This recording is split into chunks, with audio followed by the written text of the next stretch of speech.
Hii ni Uondo TV, mimi naitwa Aidan Jeremiah na ripoti kutokea Uondo TV makao makuu ya nchi Dodoma. Ninayo taarifa kutoka shirikisho la mpira wa miguu Tanzania TFF. Lakini kikubwa ambacho nakushauri mtazamaji wa Uondo TV, usisahau kusubscribe, kulike, kushare na kucomment ili uweze kuwa mtoto wa kwanza kufuatilia matukio mbalimbali ya kimichezo, lakini pia na taarifa mbalimbali zikiwemo taarifa za kijamii, taarifa za kitaifa na kimataifa.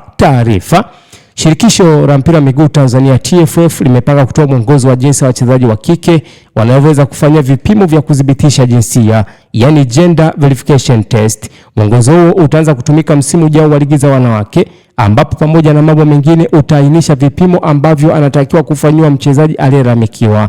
TFF imepokea malalamiko kutoka klabu mbalimbali za ligi kuu ya wanawake kuhusu jinsia za baadhi ya wachezaji.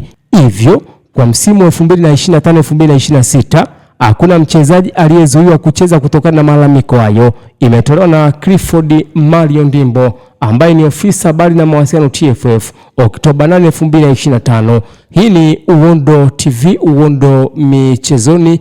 Mimi naitwa Aidan Jeremiah.